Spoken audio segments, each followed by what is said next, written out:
इतना बड़ा leader, one man show का किंग, वो एक फाउंडर के 9 वारिस शख्स से जो कभी प्रेसिडेंट नहीं बना, जिसने कभी कोई सीट नहीं ली, कभी कुछ नहीं हुआ, जुमा 10 दिन के काम था, 6 महीने की उसकी चेयरमैनशिप है, उसने इनको लट्टू की तरह घुमा दिया। इन्होंने अपना अलायंस तोड़ दिया, बना बनाया घर उजाड़ दिया।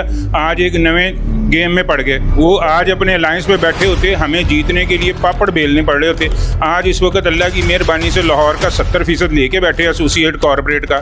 ये तो फिर मेरी अक्लमंदी हुई, फाउंडर के दोस्तों की हुई। तालियां बजाओ, थैंक यू अदा करो, उनको बताओ कि भाईजान, और ये तो तुम्हारे सवाल का शुक्रिया। लाहौर की बिजनेस कम्युनिटी को देखना चाहिए कि वो क्या ऐसे नल्लों को वोट देगी जो अपनी पार्टी नहीं संभाल सक रहे, जो एक बंदे के 6 महीने के मुंडे के कोई कहते रहे 9 माया 7 माया जम जाए वैसे ही मर जाता है, बचना मुश्किल होंगे। तो 7 माया चेयरमैन के हथों बेइज्जत हो गए ने, ये और हथों खेडे गए। छाड़ी यार की गल्ला करें। अब फिर दादा पोता सियासत में बढ़ गए। वो कहते पोते को बनाने के लिए सारे इकट्ठे हो गए, एक बंदे को गिराने के लिए सारे इकट्ठे हो गए।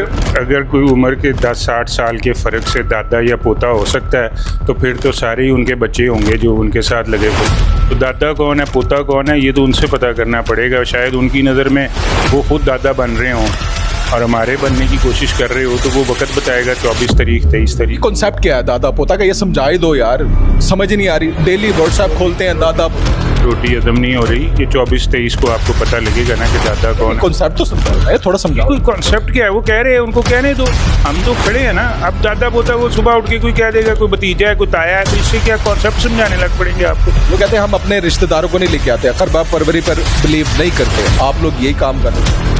मैं फाउंडर का वो चेयरमैन हूँ जो ना कभी SVP बना, ना VP बना, ना प्रेसिडेंट बना, ना मेरा वालिद साहब कभी चैम्बर में आए, ना मेरा कोई भाई आया, ना मेरा कोई बेटा आ रहा है, ना कोई आगे से ना कोई पीछे से।